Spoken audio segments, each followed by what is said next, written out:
Okay, so let's take a little time and talk about credit analysis models. And if you are not a theoretical fixed income guru aspirant, then I'm guessing that you might not enjoy this reading a whole lot. There's lots of good intuition here. There's some things you can pick up, and certainly if you're going to go on for a career in high-level fixed income management, then this stuff is going to be really important. But it is a significant departure from the other stuff we've been working at that is sort of nested in terms of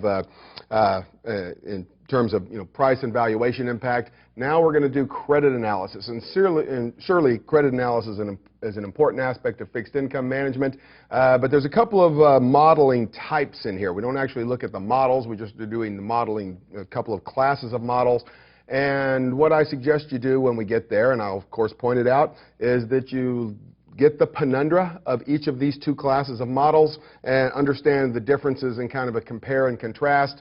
If you made yourself two flashcards, one for each type and maybe a third one just to specify the differences between the two, that would be a good start on getting past that. It's just a stickier topic and going to take a little time if you really want to dig into it. All right, so credit risk measures. So credit risk, the risk of losses if the borrower fails to pay interest or principal or fails to pay it on time. So we can think of the probability of default, and probability of default is in fact the basis for credit ratings. So if you think of a AA bond or a BBB bond, those are based on the probability of default. But the probability of default is a long way from what bond investors or fixed income investors would really be worried about, right? So certainly they're worried about the probability of default, but it's also the loss given default, right? So okay, it's bad to have a bond that you own default, but if the recovery is 98%, well, you lost 2%, so you're not happy about it, but it's probably not the end of the world. On the other hand, if the bond defaults and the recovery rate is 22%, well, then you're going to be a lot more upset about it, right? So the probability of default is one aspect, okay, of what we're interested in terms of credit risk, but also the loss given default, okay, is going to be really important. So loss given default is going to be 100 minus the recovery rate. So is the loss given default 10% or 5%, or is it 40 or 50%? And what you would see if you looked empirically is that, take a portfolio of AAA bonds, follow them over the next 10 years. Some portion of those are going to default, and it would be a low probability because these are high-quality bonds. But the loss given default for those bonds is going to be really small, right? So the recovery rates are going to be really high. But if you took a portfolio of BBB bonds and did the same thing, you'd find, of course, the default probability was higher. More of those bonds would default. But the loss given the default would also be a lot greater. So what fixed income investor is really worried about is this idea of expected loss, which is going to have two functions, right? One, the probability that we're going to witness this default event, and then how much am I going to lose once the default occurs. So the expected loss, probability of default times the loss given default, right? And that's significantly different than just worrying about the probability of default, because across the credit spectrum, there's big changes or big differences in loss given default. So what about the present value of expected loss? Well, if we could calculate the present value of the expected loss, so expected loss we looked at on the last slide, probability times loss in the event of default. Well, what's the present value? Well, if we could calculate that, that would be something like the highest price an investor would pay to an insurer to bear the credit risk of the investment. So we say, okay, well, this is my expected loss out there. It's $5. Okay, well, what's the present value of that today? Okay, well, that would be the amount that we would pay to insure that, the highest amount we would pay. And we can think of it as the value of a comparable risk-free bond minus the value of the risky bond. So that's going to be the difference between the two, okay, the present value of this expected loss.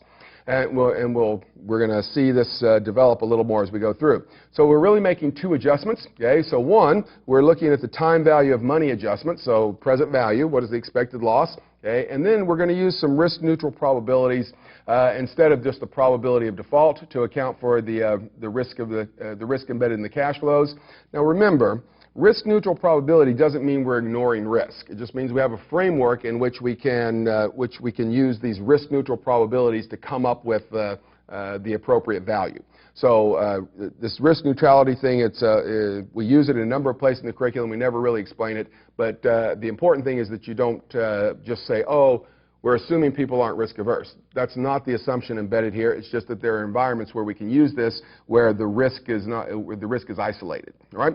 So anyway, so when we talk about these credit risk measures and we talk about the present value of expected loss, we can think expected loss. We can take time value of money. Because of course we don't know where it's going to occur. We're going to have to bring it back to today, and then using these risk neutral probabilities instead of just the probability of default sometime during the life of the bond. All right, so what about credit spreads? Credit spreads, the difference between the yield to maturity on a credit risky, that people don't like that term either. All it means is something that's not risk-free. So a AAA bond is a credit risky bond. We usually talk about a treasury bond as being risk-free, right? You can fill in your own downgrade joke. But anyway, so a default-free bond versus a credit risky bond. So we're looking at the difference between the yield to maturity on a credit risky, zero coupon bond and a risk-free zero coupon bond. So the yield to maturity on the credit risky bond is obviously going to be greater. The yield to maturity on the risk-free bond will be lower. The difference between the two is going to be the credit spread. Now, why are we using these zero coupons? Well, we're in this modeling reading, and we have to specify things very exactly. So we're trying to abstract from differences in the shape of the yield. The shape of the yield curve would induce into the yield to maturity calculation for the timing of interim cash flows. So we get rid of a whole bunch of things if we use these zero coupon bonds. And just for convenience sake, you can think of this as yield on a zero minus the yield on a zero. If we were not using zero coupon bonds, then that would greatly complicate some of the calculations and some of the modeling we're doing, but it doesn't mess up our intuition for what a credit spread is, right? The credit spread would not be as accurate because there would be coupon effects and that type of thing, but the credit spread itself, I guess the intuition behind what we're trying to measure. So if this is going to be 5% and this is 3.5%, that 150 basis points when you do it for zero coupon bonds, you're going to get some corruption if you went out of a zero coupon framework, but it would be mild, at least in most cases. So I guess what I'm saying is use the zero coupon bonds. That's what we're doing in the reading, but don't let the fact that we're using zero coupons drive your intuition. It's still a credit spread, right? So it's the return on your bond, yield on your bond, minus the yield on the treasury, all right? Okay, credit scoring, credit rating systems. So we know about credit scoring, credit rating models. These are ordinal models, which just means this is high, this is next, and all the way down. What they're not telling us is anything about, there's no information on the degree of difference in quality between the rankings. So if you look at a AA bond versus a single A bonds, well, what does that say? Well, it's ordinal. AA has a higher credit quality than single A. But is there any relationship there between A and triple B or triple B and double B? Okay, well, no, there's no information on what the different rankings mean other than their ordinality. So credit scoring, this is used for small businesses and individuals. So if you've ever gotten a loan, I was going to say bought a house, but you don't have to buy a house to get a credit score. You can look at your credit score. I would tell you mine, but I'm ashamed. So anyway. It's just a scoring system where higher is going to be better, and lenders will have sort of arbitrary cutoffs. They always seem to be a cutoff right that leaves me below it, and so I can't borrow any money. Anyway, but it's again this sort of ordinal ranking thing, right? Higher scores are better. You see the same thing with maybe some small businesses. It's not, I think, Dun & Bradstreet used to use something like that. Anyway, so higher scores are better. Credit ratings are, of course, these AAA, AA. They're issued for corporate debt, asset-backed securities, so mortgage-backed securities, other type of asset-backed instruments, and of course government and quasi-government debt as well. So if we go back in time in the level 2 curriculum, or we maybe jump back into level 1, what we see is we talk about these credit ratings, and that has a lot of market presence, right? So there is several big firms, Moody's, Standard & Poor's, Fitch, that issue credit ratings for different bonds, and that's those are neat, right? I mean, we can talk about credit quality, and those have some validity. Okay, well, there's also some problems. So they have some strengths and some weaknesses, right? So one, they're really simple. Oh, it's a double A. Well, that's got to be better than a single A. And for the most part, that probably is, if you look at total return and you exempt a few periods and that type of thing, at least in a portfolio sense. It summarizes a complex credit analysis because they do a fair amount of behind-the-scenes work to establish those. And they tend to be relatively stable over time, which might, reduce volatility in the credit markets. But the problem with stability is, well, there's a range in AA, right, from here to here, and you can move around in there, and the credit quality of the firm changes, but the credit rating never does, right? So when you think about weaknesses, the stability in the credit rating comes at the expense of a reduction in understanding the correlation between the rating and the probability of default. Right? So if it's, you don't do anything so egregious that you get downgraded, well, then we don't get any additional information about, what's the rating versus default probability. We just have it in these big buckets that are hard to get any finer information from. So the ratings don't adjust with the business cycle. So even though the probability of default changes in the business cycle, so when the economy tanks, the probability of default goes up. Well, there's no systematic adjustment to credit ratings. So we may see more downgrades, but that's just part of a review process. It's not, a systematic change, even though default probabilities certainly have changed. And there's also this sort of controversy over issuer pays model, meaning that whoever wants to issue the bonds goes to Moody's and says, look, I'll pay you X number of dollars if you will, rate this because that helps me, float the bond issue or whatever it happens to be. But then, effectively, the bond rater is working for the issuer because the issuer is giving them money, and there is this worry that there is too cozy a relationship, right? So you determine whether you think that's the truth or not. I have my opinion, but it doesn't actually come out and state whether it's a really terrible thing in the curriculum. Okay, so all that sort of preamble. And then we have a few things at the end. These next, 7 or 8 slides, I don't think you're going to particularly enjoy, all right? But let's make sure that we understand what we're doing at the outset. So what we're going to do is we're not developing a model. Okay? What we're going to do is talk about 2 types of models. So one is a structural model, okay, and then the other is going to be a reduced form model. So we're going to talk about this, the standard inputs or the standard, assumptions that come in a structural model. And for me, when I hear structural model, it's like when I'm taking an econ class and I hear equilibrium model, which makes me reach into my backpack for my math goggles, right? So that means there's just going to be a lot of math and a lot of equations behind it. So a structural model is going to be fairly complex. In this case, there are some things we can learn about default probability from running through a structural model, and I think we can break this down into assumptions, what we can learn, and weaknesses. Okay, assumptions, what we can learn, and weaknesses. And then when we move on to reduced form models, well, I've always liked reduced form stuff because I need thinner lenses on my math goggles, right? If I'm going to do structural models, I got to have my Coke bottle glass math goggles on. So anyway, so structural models will do the same thing, kind of in a compare and contrast. What are the assumptions? What is it that we can learn? And then strengths and weaknesses at the end. All right? So if this is not your cup of tea, well, then get the big picture to start with, and you can come back for refinements later. And if you just love this stuff, well, we hope your therapy is going well. So anyway, so structural models. Structural models are basically an option theoretic environment for assessing the probability of default. Right? So we're going to look at the probability of default and the losses in the event of default. And what we're going to do is we're going to treat the company assets like they are traded assets. And they're going to be traded in this world that is perfect. That means it's going to be frictionless, arbitrage-free, with a time t value that has a log normal distribution with mu t and a variance of variance t, right? So all this says is that this is fancy math talk for saying, look, the assets of the firm. Now remember, this is not the equity of the firm. Right? This isn't shares of equity. It's not debt. Okay, this is the assets of the firm. This is the bulldozers and the lathes or whatever it happens to be. All this sentence says, okay, is that we're going to be drawing the time t value, okay, which is going to be the value of the assets at the end of this period. So it's a one-period model. It's going to come out of this log normal distribution. Right? So it's going to be skewed on this one side. So this is going to be the center of the distribution, and we can get draws up here with decreasing probability, and we can get draws down here with decreasing probability as well. All right?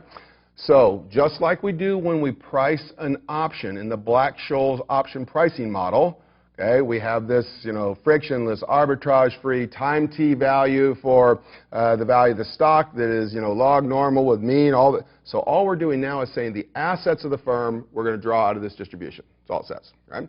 So the risk-free interest rate and volatility are constant over time. Okay, well that's going to end up being a problem just because what we want to do is understand bond valuation. Okay, and bond valuation in, if the risk-free interest rate and the volatility of interest rates are constant. Okay, well, that's, why we can't use the Black-Scholes to value embedded options. That's why we had to go to the binomial interest rate model, because we needed to be able to let interest rates vary, and also we could talk about the impact of changes in volatility. So that's going to be a fairly restrictive assumption. The company has a simple balance sheet. Okay, it's got assets on one side, and they only have one class of simple zero coupon debt. All right, so they've got zero coupon. Well, they have one debt issue. Okay, and it's a zero coupon bond that's going to mature at time t. All right, so it's a one-period model. We're going to, at time t, we know the face value of the debt, okay, and we're going to draw out a value for the assets. That's going to be A, and we're going to get something that looks like this. So based on these assumptions, the structure of the company's balance sheet and some option pricing stuff that we'll get a little more depth in just a couple of minutes, shareholders have a call option on the company's assets A. So the shareholders are the residual claimants.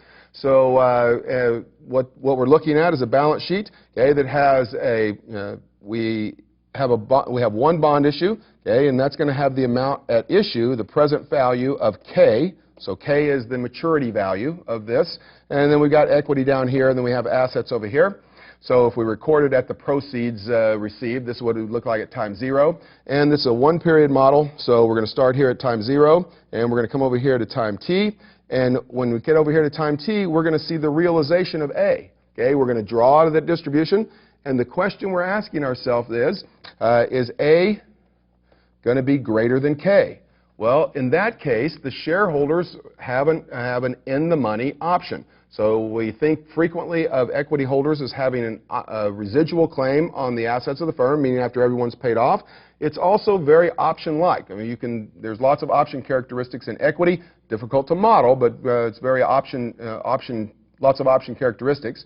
So if the value of the assets comes out to be 110, right, and the face value of the bond is 100, okay, well then what do you do as the shareholders? Well, you can pay off the debt holders and keep the $10. Okay, but on the other hand, okay, if A turns out to be less than K, so this is $100 and this turns out to be 85, well then what do you do? Well, that's what we describe as bankruptcy, right? So when the value of the assets is less than the value of the debt, then you just let the bondholders take over. That's when you declare bankruptcy, right? So think about on your house. If you have a house has a mortgage of $200,000, well, if the house is worth $250,000, then you don't, let the house go back to the bank. If you need to move or whatever, you sell the house, you pay off the bank, you keep $50,000. On the other hand, if you were living in a house during the financial crisis, you had a $200,000 mortgage, and its value went down to $75,000, well, then you walked away, right? So you were the residual claimant. You have an option on the residual value of the house. Same thing here. So the value of the stock at time t, so we ought to put a cap t here, is going to be the maximum of 0 because you can just walk away as an equity holder, or the difference between the value of the assets and the face value of the debt. The value of the debt at time t is going to be the lower of K. That is the face value of the debt. If things go well, A is going to be above K, and you're going to get paid off. But if A falls, the distribution is below the value of the debt, then you're going to get the assets of the firm. That's what happens in bankruptcy. The bondholders become the equity holders, right? So this isn't quite so weird as it might have looked at first glance, but we've cast this in an option theoretic framework. So this is just the value of a call option. Okay, but what we're really interested in here is the debt, right? Because we want to understand the probability of default. So it's the minimum of A, the assets at time t, or the face value of the debt, but we can cast that in terms of two other instruments. So, and this is the thing that might enable you to understand what's going on. So the value of the debt is equal to the value of risk-free debt minus the value of a put option. So effectively, the bondholders have bought a risk-free bond and then sold a put option. So if the value goes below K, then they were going to have losses equal to whatever the shortfall is there, right? So the bond is going to have a loss on default, okay, and therefore it's like owning this, or it's like having a short put. Okay, so they have a short put because, again, if the value of the assets falls below K, well, they're the ones that end up suffering that loss. So the value of the debt at maturity, if A is greater than K, then the bondholders get K, right? So that's what happens if the firm does well and you're a bondholder, you get your money back. Okay? But if A is less than K, that's where we default. Then they take over the firm and they get A. So the loss given default is equal to this, K minus A. So the payoff on a put option is going to be, think of it as, we characterize it as X minus S. The payoff on an in-the-money put option, you're short, so it's falling, you have a loss. Well, same thing here, K minus, the K is like the exercise price in the put, and S is like the stock or the spot price, so the value of the assets. So the loss given default is the amount of the shortfall, that is how much assets fall below the face value of the debt. Now, what are we doing all this for? Okay, well, we don't have to memorize the Black-Scholes model, but this is Black-Scholes, right? So, and what we need to learn here are some relatively basic things. So, so what we're looking at here is the value of the stock, and it's not Black-Scholes, but it's Black-Scholes derived. Okay, so the value of the stock here is going to be the value of the assets, okay, times this weird number, which is effectively a probability. So this is just the present value of the assets at maturity, given that A is greater than K. So that's that's what this ND1 is. It's present value, makes this the present value of the assets, given that there is no default. Okay, and then over here, all this sort of stuff, here's the face value of the debt. Here's just a time value of money function, so don't let that fool you. Right? And then we have this funky probability over here, ND2. It's just the probability comes out of the normal distribution, and it's the risk-neutral probability of no default. So it's the probability that A will be greater than K. So the whole term over here is the present value of the zero coupon bond given that there is no default. And it is this probability that we're trying to get a handle on, right? So the probability that we won't see a default. So the probability, the risk-neutral probability of no default. So this ND2 is what we're trying to gain some insight into through this structural model. We can also look at the value of the debt. So this is the present, again, the first term is the present value of the company's assets at maturity given default, right? So, and then the second term is going to be the present value of the payment of the zero coupon bonds given no default. So we see the same term here. The probability of no default is going to be the probability of that A is greater than K. And this ND2, again, is what we're trying to gain insight into in this option theoretic framework, because the higher the probability of no default, well, the better we're going to like it, right? Because that's what we as bondholders want. We want there to be no default on the bond. Okay, so what are the inputs here? All right? Well, the structural model requires estimation of expected return on the company's assets and the volatility of these assets. That is maybe the biggest single problem, because the firm's assets aren't traded. Their debt may be traded, their equity may be traded, okay, but their assets are not traded. Their assets are bulldozers and buildings and typewriters and whatever else they have. Okay, those are not traded. We don't understand the volatility of a typewriter, and probably shouldn't use a typewriter as an example. No one has a typewriter anymore. A computer terminal or whatever it is, right? And I think terminal is a bad word too. Man, I'm getting old. How about of your really sexy new laptop or anyway, but whatever it is, it's not traded, right? So because the company's assets aren't traded, these parameters are not directly observable, which means that we've got to go in and instead of estimating them, we use implicit estimation techniques, which are really just calibration. Okay? So if you're calibrating and you have multiple things to calibrate, well, it's sort of like having one equation and two unknowns. Well, I mean, there's going to be an infinite number of answers, right? So if you have one equation with two unknowns, well, set any one of the unknowns to be something, and then you can fix the other one to make it balance, and you can do that in an infinite number of ways. So the fact that we can't observe these inputs becomes a real problem here, because we can make the model say whatever we want it to say, essentially. So what we're doing is using option pricing theory to understand a company's probability of default and loss given default.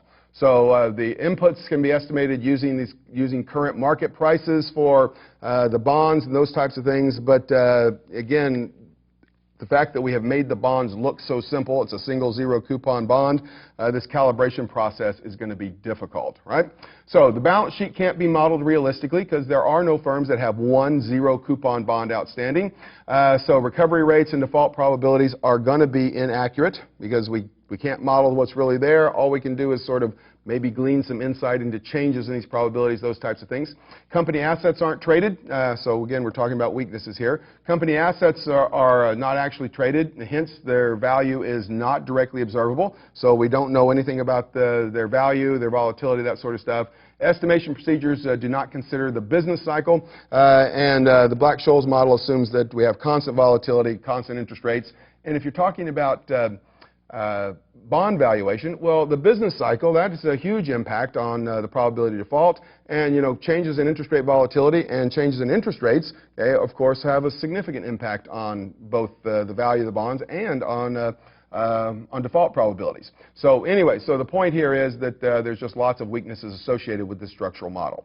Now, the other class of model is called a reduced form model. Okay? And what we're doing here is essentially we're getting down to where we have fewer equations. We're going to put some limits on the structural model. So we're going to say, oh, we're not going to worry about these things at the fringe. So we're going to be able to have a smaller set of equations, if you want to think of it that way. So we're going to put some restrictions on this, and that's going to bring this down to where we can do something that seems a little closer. But it also, there's a loss here of generality. So both of these are flawed. But anyway, so I guess I prefer reduced form models just because they're easier to work with.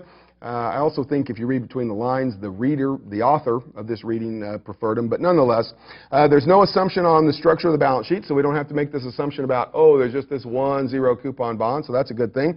We're going to allow input parameters to vary with economic conditions. So now we have the business cycle, right? So the risk-free rate, default probabilities, loss given default, all those things can change with economic conditions, and these parameters can be estimated using some historical data, because we're not looking at just the assets of the firm. So we're going to look at the volatility numbers that can actually be estimated from historical data in some cases.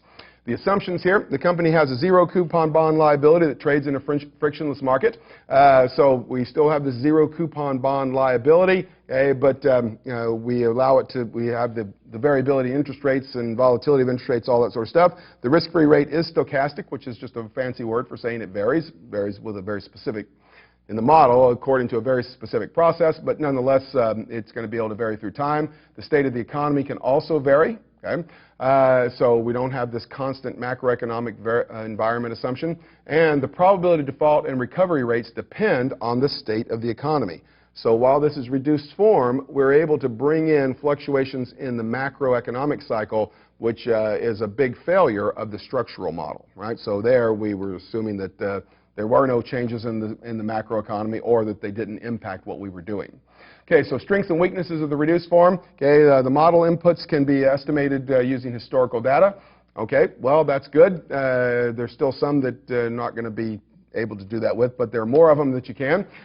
So credit risk is allowed to fluctuate with the business cycle. I think this is a big plus. Okay, and there's no need to specify the company's entire balance sheet, because we're just assuming they've got this one liability. We don't have to worry about what their assets are and all those types of things, right? Okay, so the weaknesses. Okay, well, if you're using past market conditions, is that going to be reflective of the future? Maybe not. So if you're estimating, variability looking backwards, okay, that may not be a good indicator of what's going on.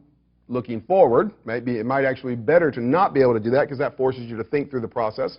And the estimates derived from historical data, of course, could be inappropriate because of that, right? So what is past, the past is prologue, is that what they say? But anyway, what is past may give us some insight, but there's also going to be times when that's going to be a problem. All right?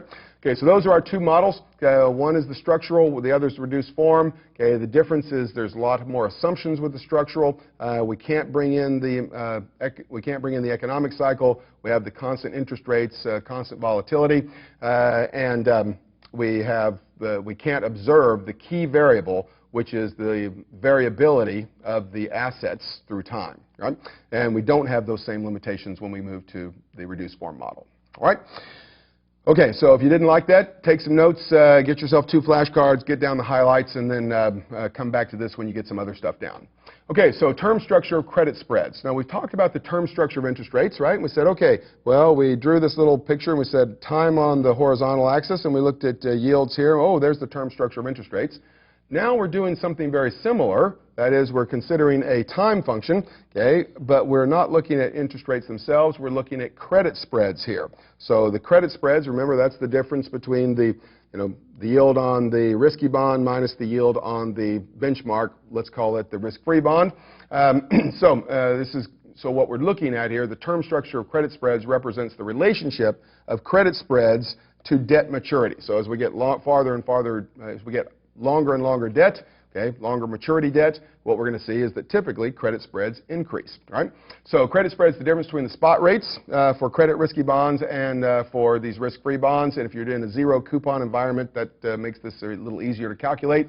Don't let that be the thing that messes you up, all right? So the intuition would be similar for if we weren't working in this very tightly woven world where we had to use zero coupons.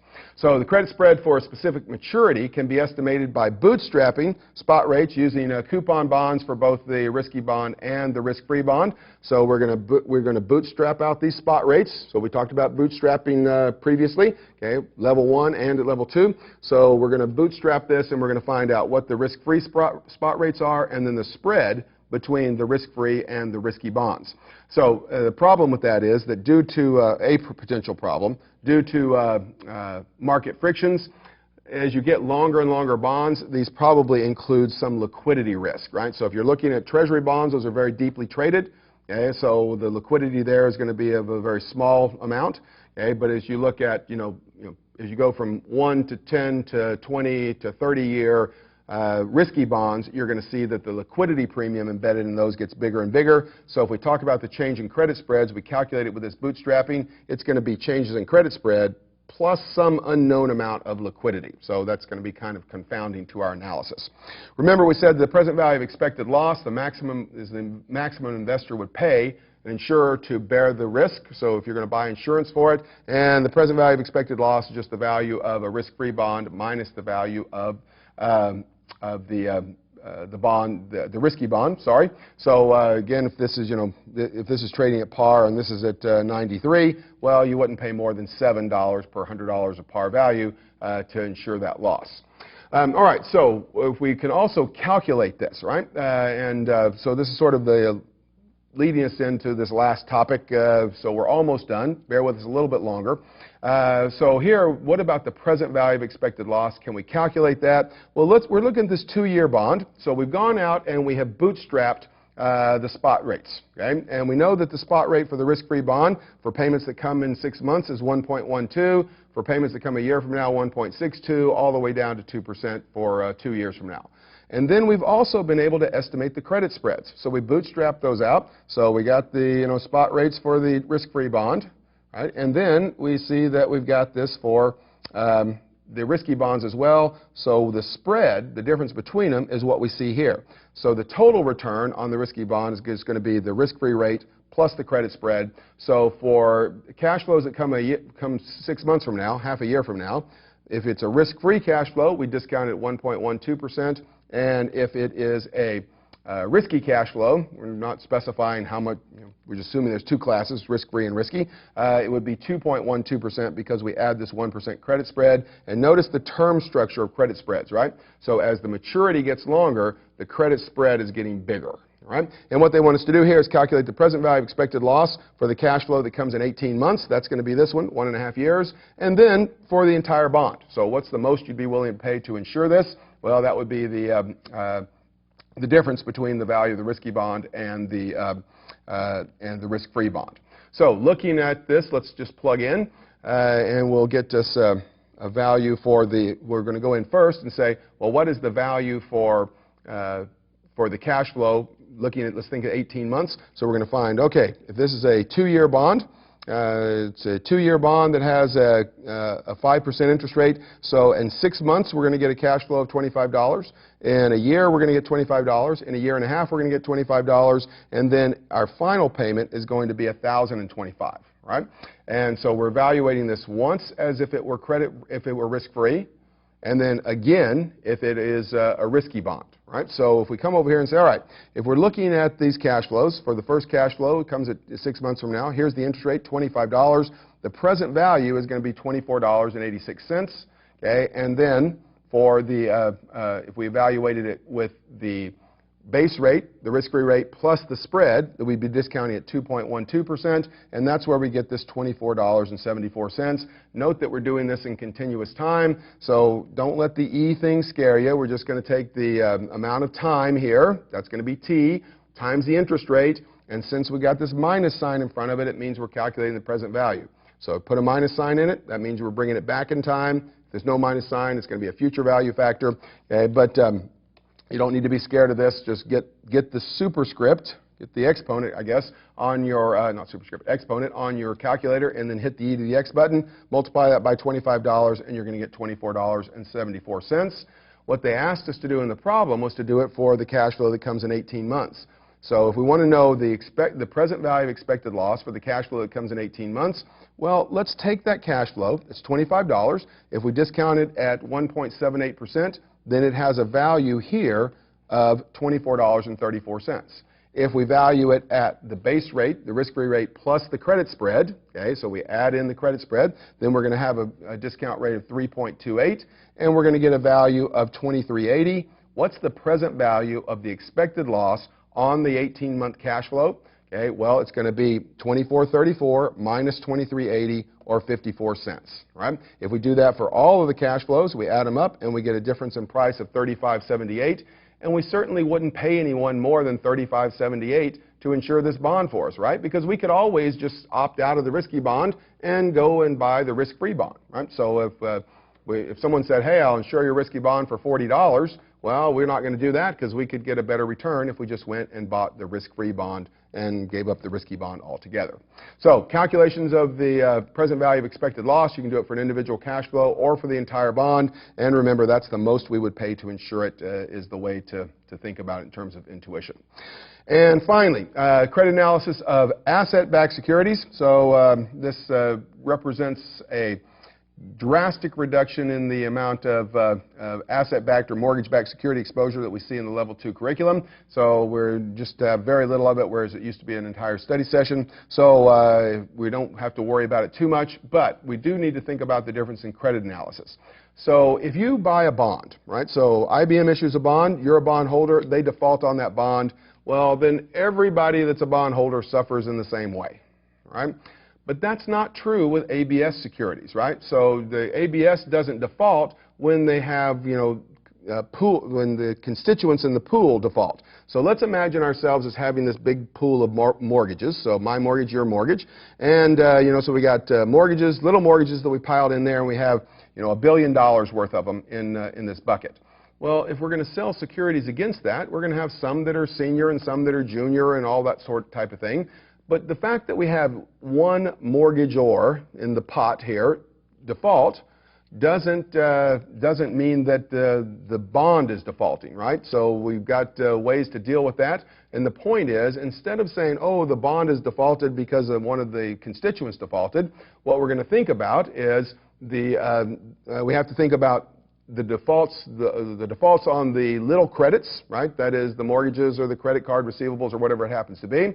So we have to look at those cash flows and look at them in light of the distribution waterfall. So the distribution waterfall, you can think of this as, money coming in from our individual securities, and it's going to spew out the top, and it's going to cascade down. Well, first it's going to go to senior bondholders, and then to, secondary and junior.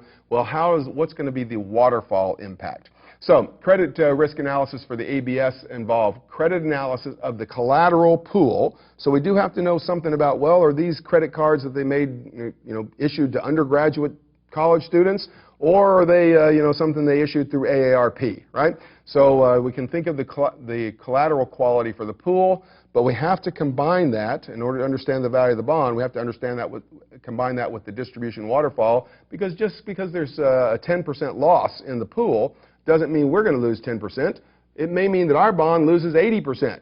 Okay, it could also mean that there's no impact on our bond in terms of principal loss, because we have to think about who is first in line for what, and that's what we mean by the distribution waterfall. So instead of using the probability of default, we talk about the probability of loss when we're talking about ABS securities. All right?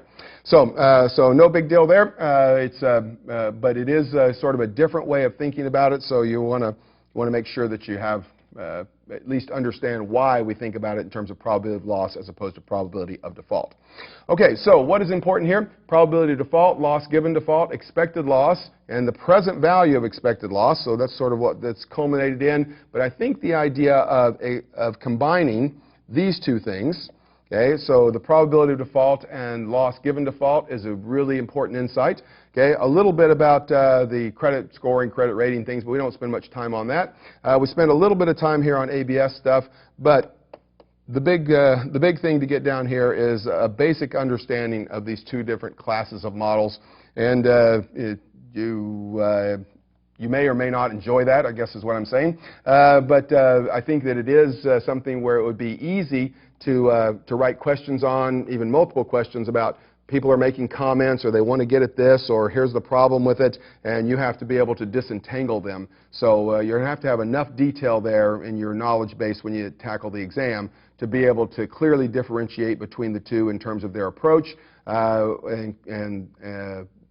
so the assumptions that are underlying it, what we can learn from it, and then the strengths and weaknesses of each. So spend a little bit of time on that, make yourself some flashcards or a little note sheet, and I think you'll find it to be not quite as bad as you might have originally thought. Good luck.